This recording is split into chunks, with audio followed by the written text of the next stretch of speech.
We're here and we're starting today's program with an exciting and timely topic, and that's trade. With the new U.S. Mexico-Canada Agreement, known as the USMCA, it was signed by the leaders of the three countries, many governors, and indeed our counterparts in Mexico and Canada. They're eager to learn about the next steps and how we can potentially deepen trading relationships under the new agreement. To this end, I had the great pleasure of moderating a panel with one representative from each of the countries to gain their insights on the new framework for commerce on our continent. But first, we'll hear from the U.S. federal government. We're thrilled to have the Honorable Larry Kudlow, Assistant to the President and Director of the National Economic Council. He's here today to share the administration's perspectives on not only USMCA, but also on our international and economic agenda widely. Before joining the Trump administration, Mr. Kudlow served as the Associate Director for Economics and Planning in the Office of Management and Budget in the Reagan administration. He served as Chief Economist for Bear Stearns & Company and an economic media commentator with the National Review and CNBC. He leads the coordination of President Trump's domestic and global policy agenda. He's here to discuss the USMCA, but he also stands ready to answer questions about current trade negotiations with China, trade policy generally, including the use of tariffs. Indeed, talking to him in the back, he said, if any of you want to push back on anything he says or raise any other issue, please do so. When you think of his long and distinguished career, probably the most important and impressive part of his past was he was married in Whitefish, Montana. Please welcome to the stage Mr. Kudlow. Exactly right. Should I wait? I think you go right up. I'm right up. Good. Hi, everybody. Thanks very much. It is quite true. I know I don't really look it, but my wife's kith and kin are all from Montana. First Presbyterian Church, Whitefish, Montana. Kalispell's my marriage license. So we can talk about anything. I want to take a few moments, if you will, and sort of walk through and outline President Trump's trade policy thinking. And then, of course, I do want to mention the USMCA, which we will discuss. And I won't talk China at the beginning, but any questions you have on China, I'll be happy to try to answer as the negotiations continue. Let me just begin with this thought.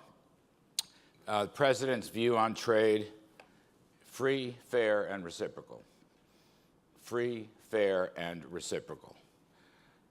Many of his critics, some including my conservative friends, have argued that he is a protectionist. I don't believe that to be the case. It's true I'm the free trader in the building, but he and I have had long talks about this, and I will come up with the phrase free trade and reciprocal. Let me put it to you differently. An op-ed piece I wrote just before the G7 last spring in Canada, with which I collaborated with President Trump. His goal ultimately down the road is zero tariffs, zero non-tariff barriers, and zero subsidies. That is the long-range goal, and is a goal to which I absolutely subscribe. That would give us maximum freedom. That would reward competitiveness. That would unleash America's export sales. We have a very strong economy. I'm very proud of that. We're the hottest economy in the world today. We're the most competitive. Actually, all the recent ratings of international organizations have put us back at the #1 spot. Open your doors, break down your barriers, give us a chance. And that's why I say the 3 zeros. We won't get there, certainly not overnight, but it is a goal. It's a useful goal, and we are making progress. Regarding the issue of tariffs, which I know is more controversial, I will say this. President Trump has taught me, I'm the free trader in the building, as I said, Tariffs are a negotiating tool. They're part of his quiver. And in particular, I want to note on China, for example, where we've probably been the toughest, we've absolutely been the toughest. No president, Republican or Democrat, in recent decades has stayed on China's case the way we have, and frankly, using tariffs to do so to bring them to the negotiating table. Democrats, Republicans, I'm not making a partisan statement at all. It can be used as a negotiating tool, and I think it has. The key point really is breaking down barriers and giving American, I mean, I'm here as a U.S. economic assistant, give our people, give our farmers, ranchers, auto workers, manufacturers, give our new economy intellectual property rights protection, digital protection, financial services protection. Give us an opportunity to show you how good we are. And please take down your barriers. That's our basic point of view. America first is a Trump phrase. Trump, watch for it, absolutely. But he also will argue that America first does not mean America alone. America first can coexist. We are not just America alone. And in fact, I will note, right now, we have put together an excellent trade deal, in my opinion, and my colleagues, the ministers from Mexico and Canada will be here in just a moment. The USMCA, I think, is a very strong deal. We are negotiating heavy with China. We are negotiating heavily with Europe. We are negotiating heavily with Japan. And we have completed a very good trade agreement with South Korea. That's why I emphasize the fact that, yes, America first, but not America alone. We are engaged globally. We are open for business globally, and we are engaged globally. And let me make one final point on the general policy. Our intent has always been to create trade deals in America's interests, old economy, new economy, all the various sectors of our economy, in a bipartisan way. You may not agree, and you may wish to push back, and I appreciate that, and I look forward to the questions and so forth, but I'm just saying, we believe that bilateral trade negotiation is better and more efficient than multilateral. We don't want a lowest common denominator with adjudication processes that do not favor the U.S., and we do so because we want to help every sector of the economy, and hence the notion that we are bipartisan. And I think as we get into it with my colleagues on the panel and with Governor, you will see how much we have tried to have a bipartisan deal. USMCA, just a quick review. The way we calculate it, the USA will bring $62 billion in new auto investment into the United States, $62 billion. And we will generate roughly 80 to 100,000 new jobs. Those are our numbers. You may disagree with that, and I appreciate it, but at the moment. And I might also add on top of that, a bunch of us are negotiating with auto manufacturers in Europe who not only expect to come in and accommodate the new ground rules for USMCA, but to do more, to actually bring in more. We're very proud of that. North American content, 75%. 40 to 45% of auto content will be made by workers earning $16 an hour. Those are record numbers by far. And with respect to union activity and collective bargaining activity, particularly to our friends in the South and Mexico, we've made new ground. We've broken new ground in every area to promote collective bargaining and to promote their rights. And to hold the Mexican government to international labor standards as well as international environmental standards. We've opened up the dairy farming issues. We've opened up financial services. We've opened up digital services. Most particularly, we have the strongest protections written into this for intellectual property, which is to say innovation and inventiveness and creativity for all of us, because that is the great strength of the American economy. Innovation, creativity, that's what makes us great. The IP stuff, copyrights, laws against piracy and counterfeits, biological, pharmaceutical, we've gone the whole 9 yards. We think it will increase productivity and investment for all three countries, Energy has been protected with respect to various investment decisions, and in the review process, we compromised heavily so that there's a 6-year review every 6 years, and then there's a 16-year cap on the whole project. So I'm proud of that. Bob Lighthizer, who could not make it this morning, my colleague, I think he's written a template for new trade deals across the board. And I do, if you'll pardon me, I really do want to note one key point here. I don't want to lose this. One reason President Trump wants bilateral deals rather than these large multilateral deals is that he believes the bilateral deals are much better for American interests and hence bipartisanship. Multilateral deals, the history is not good, the flexibility is low, it's the lowest common denominator. And I think this idea of bipartisanship, or at least I hope it will take hold in this Congress as we try to get it passed as soon as possible. Final point, I will say proudly, we are growing at 3% right now in real terms after inflation for the past year. Many of my friends on the other side of the aisle thought it couldn't be done. I'm always in the great position, I might add. First of all, I am a former Democrat. I was telling the governor before. I've worked for 2 presidents, Ronald Reagan and Donald Trump, who are former Democrats. I've always come to believe that the best Republicans are former Democrats. That was a joke with a little bit of truth to it. We're growing at 3%. I believe our policies of low tax rates for individuals and businesses is working. I believe the policies of deregulation is working. And I also believe the policies of trade reform are working.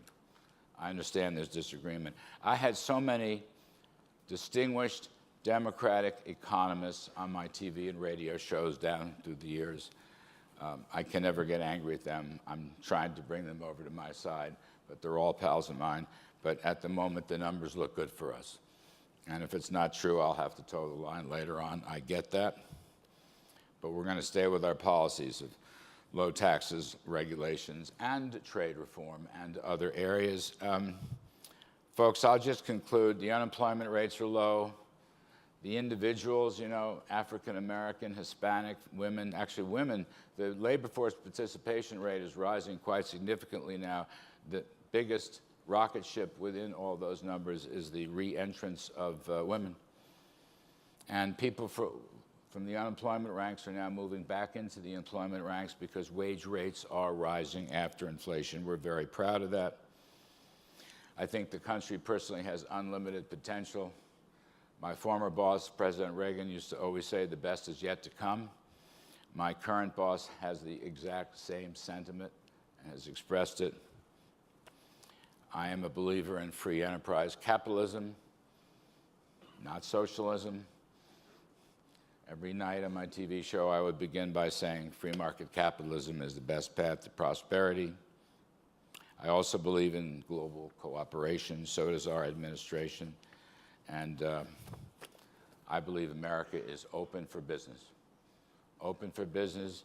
And I will say to you, as Assistant President for Economic Policy and head of the National Economic Council, for both parties, I say to you genuinely, for both parties, tell me what you're thinking. Tell me where we can be helpful. Tell me what you'd like us to change. I think this is the greatest country on the earth, and it will remain so. And it is my great hope that we will work together to realize our greatest potential. Thank you.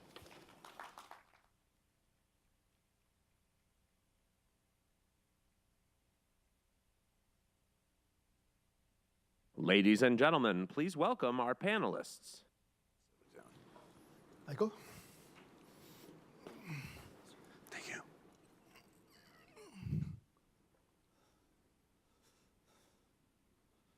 Thank you for that. I appreciate it. You bet. Thank you, Mr. Kudlow, for the update.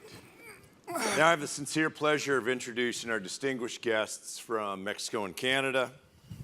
From the Mexican federal government, we welcome the Honorable Jesus Seada, the Deputy Minister of Foreign Affairs. Deputy Minister Seada played a crucial role in renegotiating NAFTA, and Governor Ducey and I had the great opportunity to spend some time with the Deputy Minister during the President's inauguration. I also want to welcome the Honorable Marc Garneau, Canada's Minister of Transport. Well, it's got to be pretty amazing to be the Minister of Transport. Not many people can say they were also an astronaut and a former military officer. Thank you both for traveling here today. We certainly look forward to your insights on the new agreement. And I'll first turn to Deputy Minister Seada. With the new administration in Mexico, we'd love to hear your thoughts on the agreement and what governors ought to know and be thinking about. Okay, I'll go straight to the point. I would like to make my remarks in one opening and three very short acts. The opening is to express my admiration for this fantastic conference the governors of the United States of America put in place every year. To thank its chairman, Governor Bullock, for the invitation. It's an honor to be with you. First act, I really would like to stress something that Mr. Kudlow already alluded to, which is that the world is really moving increasingly to trade between blocks. It's a result of technology. It's cheaper to transport. Information is free around the world. Policies are more and more open in many places. And the result is that we have a hyper-integrated Europe, which is a friend in every way, but at the same time, it's a separate kind of trading entity with 28, 27 now, countries increasingly integrated despite anxieties about Brexit. They work as a bloc, and not only the 27, 28, but also countries around them. Then you have China. China has become richer and richer in the last, 40 years, the last 10, 15 years in particular. And by becoming richer, it loses some of its edge, but it's offsetting that, but investing massively in neighboring countries like Vietnam, Bangladesh, Thailand, all the region, including the more advanced economies like Japan or Korea. And they together, I have to say, have become the largest economy in the world. So what about North America? Well, North America has to keep up and preserve its leadership. The number one economy in the world, the most advanced, the most dynamic, but always in need to reinvent itself. The NAFTA has done wonders in 25 years to integrate the economy, to give it its edge, its efficiency, but it had serious difficulties, and now these have been addressed with the USMCA. Act 2. What is the USMCA bringing? Well, I will Act 1.5, a massive updating, developing rules where we didn't have rules, like, for example, digital trade or labor. But Act 1, Act 2, I mean, the main thing I want to really stress is that consistent with President Trump's vision, the new negotiations, the new agreement, makes it more demanding to bring trade into the production chain. The so-called rules of origin become uniformly more difficult. So it's more difficult to bring parts from Germany or Japan into the production of your BMW or Toyota in the region. Instead of that, the incentive is created for them to invest. And that's what I was talking about, the vision of President Trump. Bring investment. Investment has now every reason to come in a much more noticeable way into North America. Instead of being able to bring from Germany or Korea 38% of the cost of your car, you can only bring 25%. And not even concentrated in a block like the engine. Everything has to be more or less manufactured here to 75%, of which 40%, as you said, has to be high wages like you pay in Canada and the United States. So the incentive is created for Mexican companies also to put their act together and increase labor standards and labor payment and all that. So it is a pro-investment regime. That's my bottom line. Of course, trade, but pro-investment, which is what we want, what we need for employment and so on. So it's a good investment. And it's an investment that will help preserve and develop the efficiency of the region. Even now, car parts cross borders between Canada, US, and Mexico up to 8 times, coming and going, crisscrossing the region to achieve great efficiency. So we have to protect that and to develop it so that we have an efficient region. Mexico brings, I mean, of course, the United States is the most formidable engine for growth in the region, but Canada and Mexico bring a lot to it. Mexico in particular brings a young population, brings efficient cost conditions for certain activities, brings a growing market, same with Canada, same with the United States. And then finally, third act, is that the world is being more and more integrated. Things that used not to be part of the trade rules, like labor standards, that was a tough discussion in the NAFTA.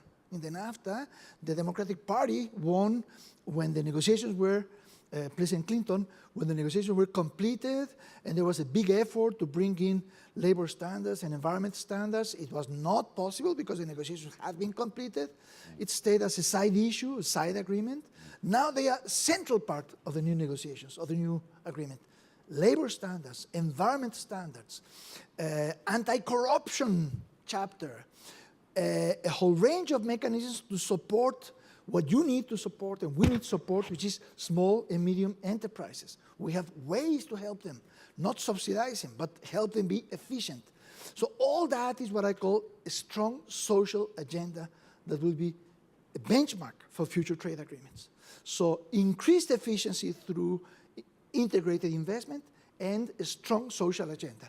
There can be no better than that for the United States, Canada, and Mexico. Thank you. Thank you, Deputy Minister. Well said. I very much appreciate you being here. Well said. Well said. Before diving into questions, we're excited to hear from Minister Garneau's perspective on both the agreement and what governors ought to be thinking about along the way. Thank you very much, Governor Bullock, and I must say it's a real honor to be able to address this forum of governors this morning. And let me start with perhaps a personal remark about my association, my strong association with the United States. I did live for 9 years in Houston, Texas, had the honor of being part of the astronaut program, flew on Challenger and twice on Endeavour. I have 2 children who carry U.S. passports. I have many relatives who are American citizens. In my earlier career in the Navy, I worked alongside the U.S. Navy in NATO operations, so I have a very long association with the United States and care deeply about our relationship, and I'm not that different from most Canadians. We're here to talk about USMCA, or as we call it in Canada, CUSMA, but who cares what we call it? We're talking about the same deal here, and after a year and a half of very, very hard negotiating, we, in our perception, came up with what we feel to be a very good deal, and we signed it last fall. And I believe that the United States feels the same way about it. President Trump has said that this is an extremely good deal for the United States, the USMCA.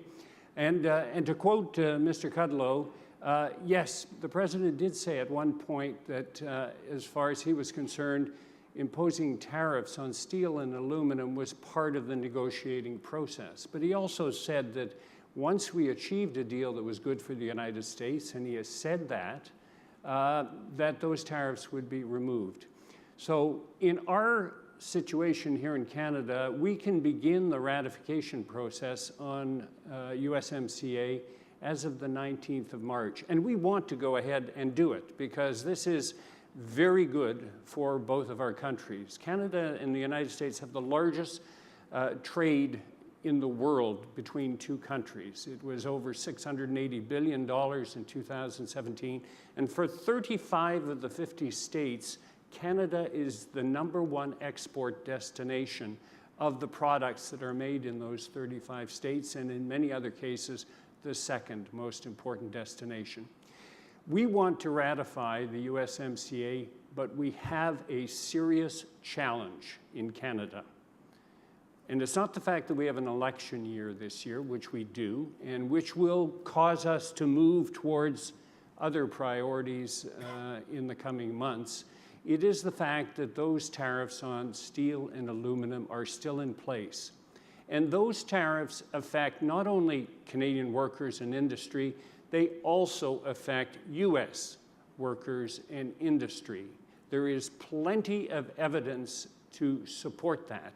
At this point, those tariffs are an unnecessary tax which is weighing down on both countries. So I would be remiss if I did not say that this will present us with real challenges as we begin the process of ratification in Canada. I don't know if we're going to get there.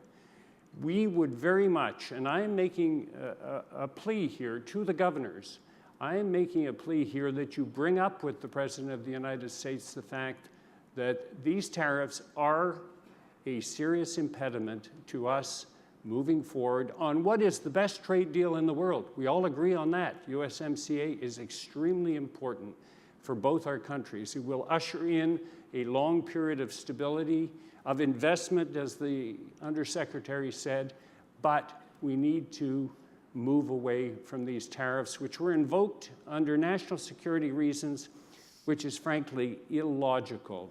The United States has $2 billion of surplus in steel with Canada. We buy more steel from you than any other country and all other countries combined when we're talking about what you export in steel.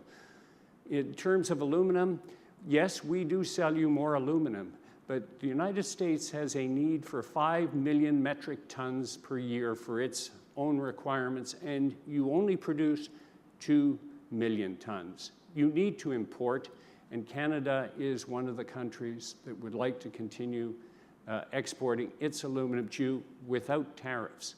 We are fortunate in that we can produce aluminum because we have lots of energy in our country. It is a more challenging situation right here. So what I'm saying is this: we do not, at this point, now that we have secured a good deal on USMCA, need those tariffs in place. Thank you. And if I may, thank you to the Minister. Thank you. First, Minister. Thank you.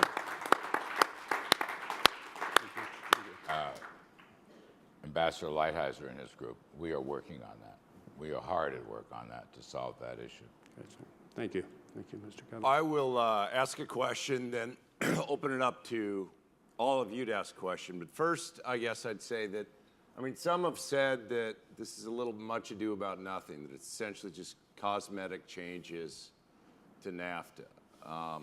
Is that a fair criticism? If it's not, from your all's perspective, what are the most significant differences that both governors and people in all three of our countries should understand and highlight? Sure. Anyone? Go ahead. Well, let me give my thought on that. I mentioned briefly, but there was a massive updating.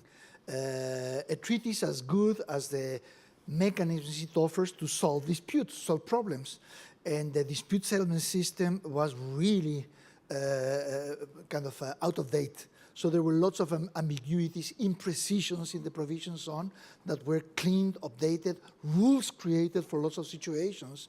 Secondly, as I said, the investment part, it's very important. You're moving towards an investment treaty. We are integrating the region through investment.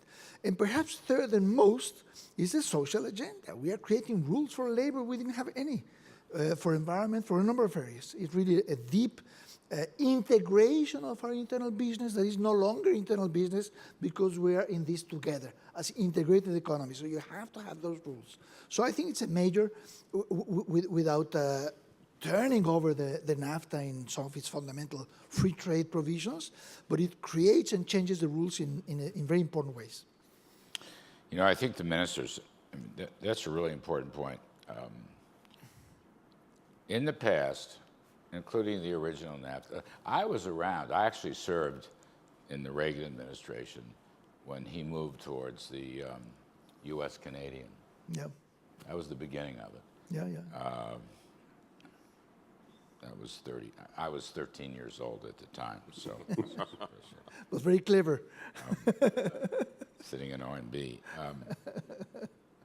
But our leaders were very close, and they both shared that vision. And I will give much credit, I want to say this, subsequently the Clinton administration, who brought in the Mexican side, amidst much criticism and hostility in politics, did a great job, in my view. Okay, I'm not praising a Democrat. I think, correct me if I'm wrong, it was Vice President Al Gore who kind of kicked Ross Perot's butt on the Larry King show. I missed that one. I may be. Sounds right. I've been around so long. But anyway, that's another point. I love your point about investment, labor, environment, all this. We have a currency provision we've never had before. Yeah. We have protection of intellectual property rights. We've never had that before. Digital, financial services. We managed to come to agreement on agriculture and dairy farming. These are all very hard things to do. And I'm just looking at this side by side. Yes, it is better. You know what else is better? You know what else is better? We got a good deal done, and supply chains and business activity continues, essentially uninterruptedly. And this will be the most prosperous trading bloc. Exactly. So I don't know, I just love that. Thank you. Mr. Garneau.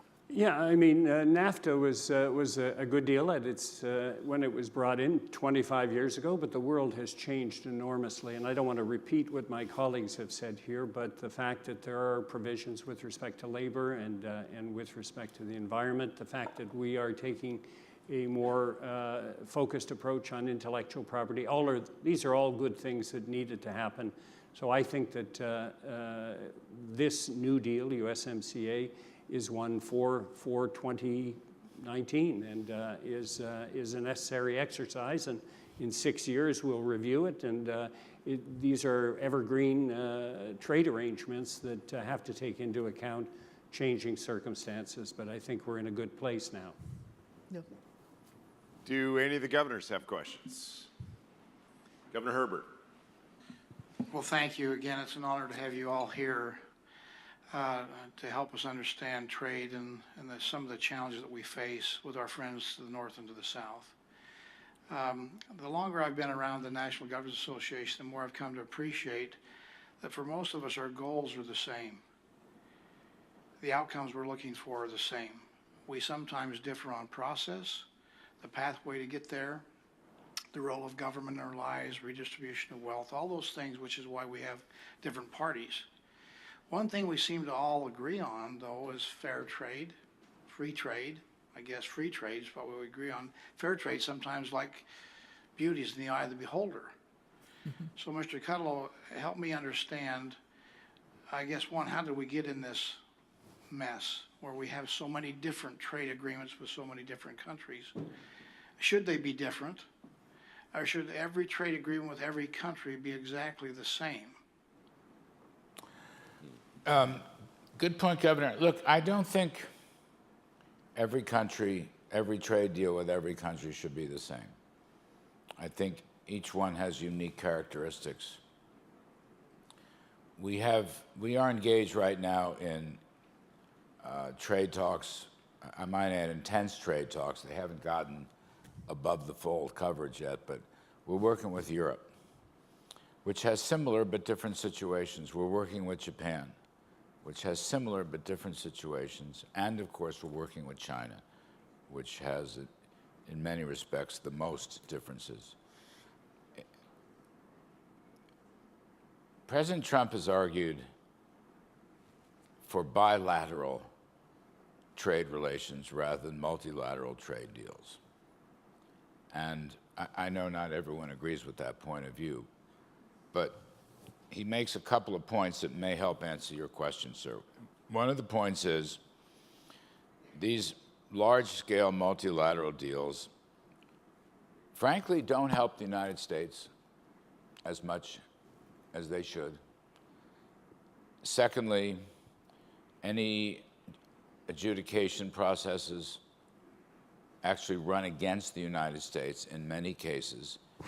Now, we are all working with the WTO for reforms, yes, and that would be a good thing if we can do it. But third, we have to make the best deal for America and America's, shall we say, different economic sectors or constituencies. My emphasis on bipartisanship comes from the president's own thinking. It may not always appear that way. I understand that. I don't want to swim out of my lane. I'm not a political expert. But we are cognizant, sensitive to the fact, that certain parts of the country have certain priorities. They may be Democrat or Republican, red state or blue state. We want to try to accommodate everybody. And I don't think you can do that on these big multilateral deals, frankly. Now, maybe at some future point, if we have, bilat FTAs, we can get around to a more multilateral. The minister mentioned trading blocks. Perhaps so, but the president believes that America has not had a good deal. And I get that. Let me just follow up if I could, Steve. If the goal is to have no tariffs, have everybody the same, which is what you said in your opening dialogue, I understand. If everybody's treated the same, that's pretty fair. But you just said that we probably are not going to have or don't want to have, or there are exceptions to that, where we have to have different trade agreements with different countries for probably a variety of reasons. So it looks like those are counterintuitive to what we're trying to go to zero, equal across the board, but then say there's some, exceptions to that with some countries. It's a Kudlow intellectual thesis. Here's where we'd like to go over a long period of time. But it's not easy. And again, this is absolutely not a political statement. We believe, the president believes, that prior administrations and Congresses under both Republican and Democratic majorities have not done the job. The goal is, yes, zero tariffs, non-tariffs, and subsidies. Meanwhile, along the way, we want to make things better. That's really the point I'm saying. And I do think, sir, the two can work together.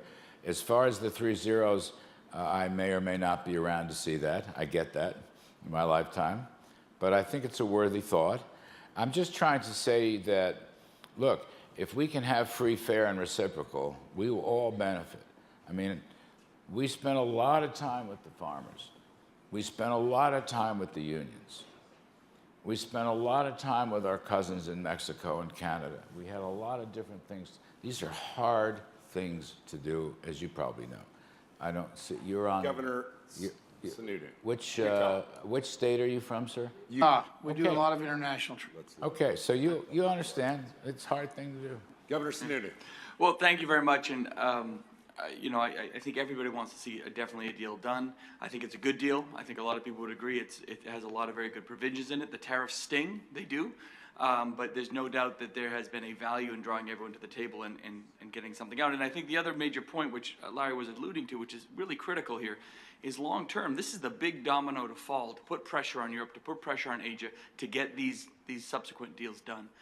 Speaking solely from the U.S. perspective, but from a North American perspective as well. So I think that's why we want to see it there. I think I want to ask Larry, how do you see the tariffs coming into play through the U.S. ratification process? Is that something that will be done in parallel, something that you see the administration doing alone, something you see Congress taking up as the ratification process moves on this spring? And then, if I may, a slightly similar question, what is the ratification process in Mexico? I don't understand what the next steps are there. I understand what Canada has to do, but is it a similar process across our southern border? Well, if I may start with the last question, Governor, thank you. It's in a way similar, but it's only the Senate in Mexico that has a jurisdiction responsible. They have been very active studying the deal from the end of the negotiations, even before we took office as government, which was 1st December, but the change in the legislature happened on 1st September. So they've been very active. I've been with them explaining this and that chapter many, many times. There are concerns. There are areas that could, boom, blow up. But I think on balance, there'll be support. I am confident there'll be support with all respect to the U.S. Decision-making process, legislative. I hope there'll be support, and maybe my hope is a notch higher in Mexico. I'm confident, but there'll be disputes, and there are areas that are painful, but on balance, it's seen as a good deal. And I think senators, on balance, will go for it. When? Well, we are carefully watching the process in the United States, and just my guess is that we'll try to kind of move roughly in parallel. It's a pleasure. I have known many Governor and Senator Sununu, so it's a great pleasure. Under the rules of TPA, as you may know, we have to have vote in the House and the Senate. And we are moving towards that. And it's funny, it's a little bit under the radar screen now because China's in town. But actually, this is a huge priority for the United States and for our administration. And we are working in earnest with both Democrat and Republicans. And actually, Speaker Pelosi, who I might add I interviewed 3 times on TV down through the years, has offered Bob Lighthizer a number of, I think she calls them USMCA 101 meetings with various members of their caucus or their conference. So yes, we have to get it through, and the same with the Senate. Can I make a broader point, though? I thought I heard this, I think, from you Governor, and also Ms. Sununu. You know, we have a long, positive alliance with the European Union, with Mexico, with Canada. My God, Canada has stood with us for so many years in so many difficult areas. The China thing's tougher. I'm happy to take questions on China if I can help you on that. The China thing's tougher. So I know sometimes our team is accused of being isolationist or anti-globalist or something. At the UN meetings last fall, we signed together the EU, the United States, and Japan, a trilateral statement, which was essentially a very strong screed against what was called non-market economies, meaning China. And I might add, our friends in Canada and Mexico were well aware of this and approved of it. I helped sell it to the president and Bob Lighthizer. The reason I raise that is I want our Chinese friends to know full well that what we used to call the Western allies stand united to create a new global trading system governed by the rule of law, which has really broken down in the last I don't know how many years. And does that isolate the Chinese? Or let me put it differently, does that get their attention? I believe it did. I believe it did. Little things like that, and then we promoted it. And that's the kind of thing. There's international politics going on here. The great game is still alive. and it's important. And they wanted to deal with the EU, and the EU said no. They'd rather come to America. They wanted to deal with Japan. Japan said no, they're staying with America. On the eve of a huge conference in Singapore, I believe, this is February, so it was sometime late last fall, on the eve of a big conference where President Xi was to give a big speech, the French and German ambassadors wrote a scathing editorial. I think it was in the FT, but I'm not sure. Essentially drawing on the idea that we cannot tolerate non-market economies because of their harm to our economies. And they got that message. Now, right now, President Trump and President Xi have an improved relationship, and they'll probably get together at sometime the end of March, probably down in Mar-a-Lago, to put the finishing touches on a deal, we hope. I'm not here to divulge, but I'm just saying that's the idea. But we're putting pressure on them. And my second point here is, besides the legislative process, passing USMCA would be so helpful as a show of unity here in North America and as a show to China that we are unified into this new world of trading. It would just give us a leg up. It would give us momentum. I'm really making a pitch here to you, folks, on both sides of the aisle to help us in Congress with UMCA passage. And we will do anything. You can call me anytime, day or night. The same is true for Lighthizer. The same is true for Mnuchin. And the same is true for the president. That's how highly we value this UMCA deal. Yeah. It has trade, investment, growth, prosperity, rules, and sends a signal to China that they have to play by the rules. Thank you, Very good. Mr. Kudlow. And as we wrap up, though, I'd like either Minister Garneau or the Deputy Secretary to provide any closing comments. Thank you, and I'll make this very, very brief, and I won't belabor the point that I brought up at the beginning. If the tariffs on steel and aluminum are removed, Canada will move expeditiously towards the ratification of the USMCA. We believe very, very strongly in it. We will also drop the $16 billion in counter tariffs that we felt obliged to impose and which we know are affecting many American companies. So I don't think we can be any clearer than that. We want to see USMCA ratified in Canada. Yeah. Well, I got the message, Minister. I got the message. Loud and clear, sir. If I may say, there's no more vibrant democracy than your country. You have an amazing richness of debate and views and all that. And of course, it's not only expected, but good that there should be a deep and difficult debate on something as important as the USMCA. But in the division of labor among politicians, I get the impression that governors have a very different role from legislators. You are close to the ground, close to the economy, employment. So I'm not going to say that everybody supports the USMCA, not at all. Will be very presumptuous, but I think on balance, it's a group of top politicians that understand very directly the benefits of this. There is more debate in the hands of those that have to approve it. So I really would call, echoing what my good friend Mr. Kudlow just said,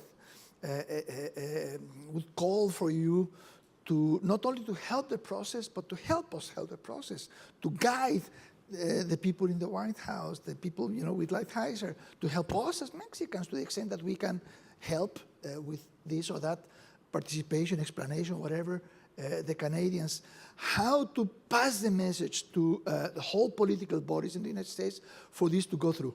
You have a direct line to the real thinking through your connection with the economies in your states. Make it happen. Thank you. The partnerships between these three nations have been long, and our histories are woven together, and we need to look forward to continuing partnerships long into the future. Thank all three panelists for being here.